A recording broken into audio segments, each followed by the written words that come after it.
pendant des années, en fait, je me suis retrouvée dans le développement personnel. Ça m'a attirée en me disant, ah, bah, c'est peut-être ça, ce vers quoi je dois aller. Ouais, je vais peut-être trouver des réponses là-dedans. Tout à fait, exactement. Ben, on dirait en fait. Finalement, ça a pas l'air bête ce qu'on dit là-dedans. Et donc, j'ai été là-dedans en me disant, ben, c'est une lumière et peut-être que je pense qu'il y a beaucoup de personnes comme nous qui vont là-dedans et donc on s'y retrouve. En tout cas, c'est attirant. Ça peut être attirant. Et finalement, je pense que je suis restée une dizaine d'années là-dedans. Enfin, ouais, ça m'a attirée pendant 10 ans. Et puis, je me suis aussi rendu compte qu'il y avait plein de choses ben, que j'avais pas envie de prendre là-dedans et que, ben, en fait, qui me convenaient pas. En fait, je me suis bien rendu compte que c'était bah, qu'il y a plein de choses aussi dans le dev perso, entre guillemets, qui serait quoi?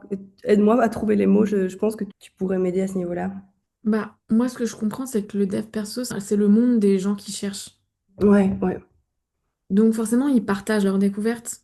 Ça part d'un élan naturel, tu vois. Tu cherches des trucs, tu as envie de partager tes découvertes parce que tu trouves des trucs.